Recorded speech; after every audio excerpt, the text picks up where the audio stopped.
Hey les petits loups, je vais vous montrer un beau petit spécimen ici. Ça c'est du prêle. Ça c'est la tige qui est non fertile. Okay? Au début du printemps, vous avez l'autre tige qui ressemble un petit peu à un champignon qui pousse. Là, on n'en a plus là. Mais c'est l'autre tige. Ça pousse sur deux tiges dans le fond. Ça pousse. La première tige qui va sortir, ça va être la tige qui est fertile. Okay? C'est de elle, avec ses spores, qu'elle va se... Voyons, comment on dit ça dans l'ordinaire? Elle va se multiplier, là, qu'importe, là. Son pollen à part de l'autre tige. Ça c'est la tige qui est non fertile. OK? Ça fait qu'elle, là, elle fait juste, dans le fond, de la manière que ça marche, ce spécimen-là, c'est que c'est elle qui prend la luminosité. C'est elle qui se met à pousser, mais elle, c'est pas elle qui va se reproduire. Ça va être son autre tige.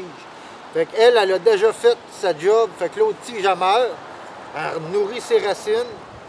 Puis, parce que c'est un rhizome, ses racines. Puis, ça, dans le fond, c'est rempli de silice. C'est pour ceux-là qui se demandent comment ça que j'ai une belle barbe de même, là, regarde, là.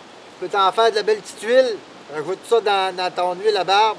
C'est bon pour le poil qui fend. OK? Le poil, là, parle de moi, là. C'est le poil de poche qui fend, le gros. Regarde, rase-toi là, tu veux que je te dise, là. Si mesdames, vous avez les cheveux qui cassent, là, un peu. C'est super bon pour ça.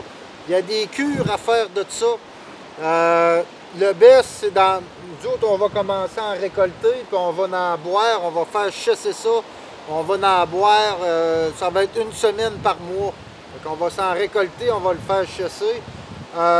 Tu peux, comme nous autres, on va soit se faire de la décoction de ça, ou bien non, on peut la virer en poudre. Elle se mange aussi, mais côté culinaire, on va pas vraiment chercher... je peux pas dire ça. Côté culinaire, ça vaut pas la peine d'essayer de se faire des repas avec ça. Okay?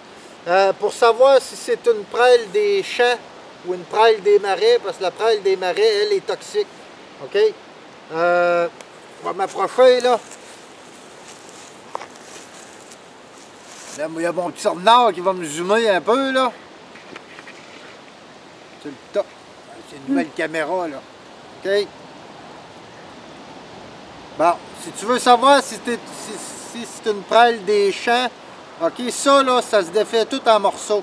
C'est tous des petits bouts qui se défait. OK? Vous voyez, là, je suis capable de la défaire en morceaux. Bon, ben, vous venez, vous la séparez de la tige. Donc, vous la séparez, vous avez la tige, puis vous avez les feuilles, si vous voulez. Bon, les feuilles, ils se défont toutes en morceaux. OK? Bon, ben, la feuille, t'as défait. OK? Puis pour savoir si c'est une prêle des champs ou une prêle... Mais là, elle n'est pas finie de pousser, là. Ses feuilles sont supposées être plus longues que sa tige. OK? Fait que tu les arraches toutes pour être sûr. Puis, comme vous voyez, la tige est beaucoup plus courte. Donc, on a la bonne prêle. Comme ça, elle va être bonne, elle va être comestible. Fait que là, vous faites toujours vos recherches sur vos plantes.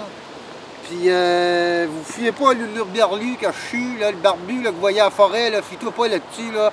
Peut-être bien un cinglé qui va te donner à la chiasse, là. Fait que tu t'en vas étudier un peu tes affaires, là. Il y a des merveilleux livres qui vendent là-dessus, puis ben du monde aussi sur Internet, là, qui vont te parler. C'est nous autres, on n'est pas des spécialistes, on est juste des amoureux des plantes. Fait que, bonne prêle, gros.